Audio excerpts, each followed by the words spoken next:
Hey guys, welcome to another episode of Suits and Boots Legal Talk. Are you losing your property to eminent domain taking? Well, how do we know how much it's worth? Stick around, we're going to talk about it. Well, hello guys, it's another episode of Suits and Boots Legal Talk. I've got the man back with me, Mr. Scott Copeland. How you doing, Scott? I'm good, Luke. How are you this morning? I'm doing well. I'm Good, Luke good. Martin, one of the partners with Bimbo Davidson and Martin. We're attorneys there, and we want to talk today just a little bit about eminent domain and how to value property. But first, Scott, how's things been going, man? It's been a while since you've been on the podcast. Man, things are going well. You know, just living life. And I think you asked me before while we were off air. The new thing that happened for us is we got a new puppy. Oh my And goodness. so, you know, all the craziness that goes to that. So he's a little 8-week-old lab puppy. His dad was a silver lab, one of those new silver labs, and his mom was a yellow lab. So he's this very white-looking color. And we brought him home, and he was very chill. He's very calm. We thought we got like the most chill dog ever, perfect for our family. And yeah, that all flipped about 2 days ago. And he's into everything, pulling and ripping and barking and yelling and yelping, but he's cute as a button. And it's a saving grace. Jessica and I just went to, we're recording this on the 4th of June. Jessica and I just went to the George Strait Chris Stapleton concert on Saturday night. Wow, that was a good time. And Chris Stapleton has this song that no matter what, it's going to make Jessica cry. It's called Maggie's, I think Maggie's Song or Run Maggie Run or something. I think it's Maggie's Song. Have you heard it? No, I've not. If you're a dog lover, don't listen to it unless you're alone and have plenty of tissue, because it is so beautiful and so emotional. It's just ridiculous. But So it's like the Marley and Me of country. And it's a country music song. So you get, I mean, it's just got the perfect trifecta there. Yeah, when I watched that dogs song, my favorite dog that I've had up till then sat there and watched me, and I just bawled like a baby. And I'm unashamed of it. At that last scene at the end, that shall be not spoiled. Let's stay spoiler free on here in case you haven't seen that movie yet. Yeah. But it was not a good time for me. Yeah, we've got some friends who named their dog Marley, and it's like, man, that's tough. I don't know. I mean, it's all gonna end the same way. That's one of the things I don't like about dogs is you get so attached, and then anyway, we need to change the subject because But Now we we're just got a depressed. new puppy too. Yeah, tell me about your dog. We got a little golden doodle, and I guess he's about 12 weeks old now, maybe 13, something like that. But he's just a ball of fire, just rambunctious. We have our big dog is a lab. He's a yellow lab, and he just showed up at the house a few years ago. The most amazing dog in the world. He the first time that I saw him around kids, it was before Jessica and I had children, and one of my cousins came over, and I think the kid was like 3 or 4 years old, takes off running toward, we had just gotten this dog, takes off running toward this dog. He's like a 90-pound dog, and I'm like, oh boy, here we go. As this kid gets close to the dog, Buster, our dog, just sits down. The kid goes up and tackles him, and Buster just kind of sits there and just loves it, and I'm like, that is an awesome dog. That's why labs are the best. Labs are awesome, awesome dogs. So let's talk today about appraisers. All right. So we just met this week with an appraiser on one of our eminent domain cases where the state is coming in and widening a highway, taking quite a bit of property from our client in the front of their commercial property there. And so we met with the appraiser and talked to him. DOT had an appraiser come out, so there's all kinds of appraisals going on these eminent domain projects. Let's talk about what is an appraisal. In the basic sense of the word, an appraisal is simply someone trying to figure out what is the value of your property. And so most everyone's had to deal with appraisal at some point. A lot of times if you get a loan, the bank will require you to get an appraisal so that they know that they're loaning you an appropriate amount of money. Not too high, not too low. I remember one sale of my own personal house that I had where the people offered us more money than what the appraisal said, and then their lending company wouldn't let them do it, which I thought was silly because my thought is the market sets the value, not the appraiser. Yep. But so that's in the basic sense. And so you're used to bank appraisals. Now in eminent domain, you're going to find that the appraisals that are there are different because there's different things that have to be looked at. So not every appraiser can do an eminent domain appraisal. Well, yeah, and so when we're talking about that, not only that, but when we look at the appraisal, because whenever DOT comes to take the property, or whoever the condemnor is, they're going to have an appraisal done, right? That's right. They need to be able to support their argument for what they say it's worth with market value. So they're going to have some sort. If you ever get an initial offer and there's no appraisal, ask for it immediately because they should give that to you. And So here's the really tricky part, because you would think, okay, there's been an appraisal done, they know what my property's worth, and that's kind of the angle that DOT will often take, is to say, hey, we had an appraisal done, we know what your property's worth, so we're going to give you what it's worth. If here's a check, right? And people think, oh, okay, well that must be what it is.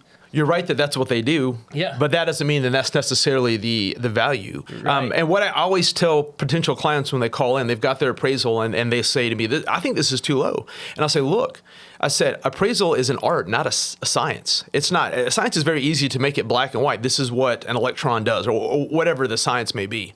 But appraisal is very much, I think it should be this, or I think it should be that. That's why you have dueling experts a lot of times. Yeah. So don't assume that just because you get an appraisal from a condemnor that their appraisal is correct. Yeah, yeah. So, and we have so the appraiser that we use, and the appraiser that we met with is called he's a certified general appraisal, which means that he can do commercial, residential. He's gone through all kinds of training, and there are different levels of appraiser, right? That's right. There's a state certification that I think every appraiser is going to have. That's kind of the base appraisal requirement. But the other requirement that you'll see a lot is you'll see MAI after their names. And that has to do with the Appraisal Institute. The Appraisal Institute, they go through a whole separate certification. And that's kind of the next tier. And so you always, if you can, you want to get someone that has MAI. Especially if we've got a property that's a very valuable property, commercial property, something like that, and there's being a taking on that property. We want to make sure that the expert that's doing that really is an expert, right? Right. And you want to know that they've had experience with eminent domain. Particularly if you call up an appraiser and you say, have you ever done an eminent domain taking? They say no. I would hesitate to bring them on in that case. Well, let's talk just a little bit about what do appraisers look at when they're valuing property? How do they come up with that value generally? Yeah. You hear the term comps, and so that's for comparable sales. And what they're going to do is they're going to go out and they're going to find sales that the appraiser thinks are similar to the subject property, which is your property, as much as possible. I mean, they're going to look at, where's it located? What's the topography of the property? Is there a house or not on the property? How big is the property? How, things of that nature. Just they want to. The idea is that the only real comparable sale is your property. Yeah. So if you sell your property, then you sell it again 6 months later, you've got an idea. Hey, this is what it's worth. But you can't. You're not selling your property. You don't have a sale for that. So they're going to look at those, and then they're going to make adjustments. They're going to say, well, this property is closer to a commercial area, or this property, maybe it's smaller. A lot of times the per acre value will be smaller on just an economy of scale. On, a 0.5 acre lot is going to sell for a higher per acre lot, all things the same, than a 500 acre lot. That's just the way it is, So they're going to make adjustments in that. Then they'll come out to a price per acre is usually what they do. Okay. And then they'll value improvements on the property, like house or buildings and things like that. Well, it depends on who's doing the appraisal. Yeah. In theory, they should value the entire thing. Yeah. A lot of times, condemnors will argue, well, this taking that we're doing, they're not taking the entire property. They're just taking a part of it. It's a partial take. And they're going to argue that so far from the house, we don't think there's any damage to the house. And I say damage, I mean, there's no reduction in value, not physical damage. And you're talking about damage to the remainder there is what that's right. And we'll get into that here in a little bit. But let me finish this thought, though. Because so a lot of times they'll get appraisals and people will call me and say, look how low they valued my property. And so, well, they didn't consider your house because they're arguing that it's the same in the before as it is in the after. So they don't consider it at all. Yeah. And so that's what you're going to see. Yeah. So when you're talking about adjustments in the appraisal and things like that, and especially in the eminent domain context, talk about this idea of highest and best use. I think we've talked about that just a little bit on the podcast before, but what does that mean? Yeah. There are two big things you're going to see in an eminent domain taking that are different than a normal taking. The first is being the highest and best use. The other is remainder damage. We'll talk about that in a minute. The highest and best use in eminent domain is what is the maximal value that you can look at things like what is legally permissible, what can be done with the property, what is the maximum value, what is physically possible. And you look at all those things and then you say, this is what I think it's for. So you may have a piece of property that's agricultural right now. You're rolling cows on it, but everything around it has been developed or is turning commercial. So if there is a reasonable probability, and this is case law that says this, if there's a reasonable probability that it can be rezoned, then you should be able to consider that and what the property value is worth. What would it be like if you sold it for a commercial property? not if you sold it to be used as farmland again. Yeah, yeah. So just because it's zoned residential or just because it has a house on it doesn't necessarily mean that it should be valued as residential, correct? That's exactly right. And that's a boon for the property owner, because the idea of eminent domain is to make you whole like it never happened. So if you had property that you've been sitting on for 20 years and you've watched everything turn commercial around you, you should be able to sell it for commercial. You shouldn't be stuck having to sell it for what it's being used for today. Yep. If what the market would allow you to do is to sell it for more than that. Yeah, and this is one of the places where it's so important to have good representation. Have an attorney, whether it's us or somebody else. If you are being subject to a taking, to the government's coming in and taking your property, get an attorney, because we're going to have a team of people that can come in and help and determine what is the highest and best use. Because like the property that we just met with the appraiser on, it's in the middle of a commercial area here in Statesville. Commercial, I mean, one of the most commercial areas in Statesville. And the DOT appraiser appraised it as residential, right? They did. It kind of reminded me of, you remember back during the Gulf War where they had Baghdad Bob? And he's like, hey, there's nothing to see here. There's nothing to see here. And there's like stuff blowing up behind him. Yeah. You know, and I thought, I looked at that appraisal and I thought, that's very interesting that they decided to go with that highest and best use when it's, to me, quite obvious that it is commercial should property. Be commercial. Yeah, absolutely. And this happens. We see this over and over and over again with DOT appraisers, don't we? We do. You know, I'll say they don't always use the same appraiser. So some they tend to vary. Some you think, okay, that's not the worst appraisal I've seen, and then other ones I think, how do they get to these numbers? You know, Yeah. So it kind of varies from take to take. One of the things that has been eye-opening for me, because I've just been in the eminent domain world for about a year and a half now. Yeah. You've been at it a lot longer than I have, but is that the DOT or Duke Power or whoever it is has been working on this project for years, and they've had teams of people working on this project for years, and that whole team is coming into your property and saying, hey, here's what we're going to do to your property. Here's what we're going to do with this project. And, oh, by the way, here's the money we're going to give you. If you don't take it, we're going to condemn it and take it anyway. I mean, it's just the odds are staggering against the property owner, aren't they? They really are, and that's what the court is for. You know, when someone comes to me and they said that if I don't take this money, they're going to go and condemn it. Then I tell them, let them condemn it. I mean, that's not a bad thing. And no one's in trouble. They need the property because we got to build infrastructure. People are moving here like crazy. But they use the courts as a scare tactic against the property owners. They do, and there's nothing to be scared of because you have a right to get your own appraisal, and you have a right to stand up against them in court. And if you can't come to a decision, then you're going to go in front of a jury of 6 people, and they're going to look at this, and you'd be surprised. Juries really, for the most part, want to do the right thing.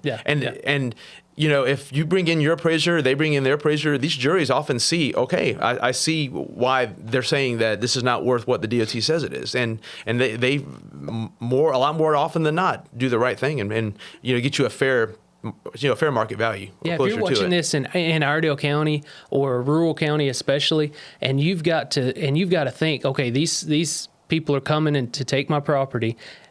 Do you trust the people who are coming to take your property, or that jury of people from Iredell County or Alexander County or some of these rural counties in North Carolina? That jury is going to be more protective of the property owner in most cases than they are of the government. You would think so, because a lot of times juries would be like, maybe they've had an eminent domain experience and they can remember what it was like trying to argue that, hey, that's not a fair price for what you're taking from me. But getting ready for that day in court. The court's there to protect you as the property owner, make sure that your rights are protected. But getting ready for that takes a team as well, doesn't it? It does take a team, and it takes time. Yeah. This is not, if you want to get in and get out, you can do that, but you're going to get more often than not a lot less money. Yeah. But yeah, if you want to bring on an appraiser, sometimes if you've got a commercial property and they're having to re-engineer the access to the property or re-engineer the parking spaces or the layout, you're going to need to bring in some kind of engineer. You may have to bring in a land planner. That could be a possibility if you're dealing with some zoning issues that are going to be, because they have a take and now you've reduced the minimum square footage of the lot. How does that affect what the property is worth and what you can do with it afterward?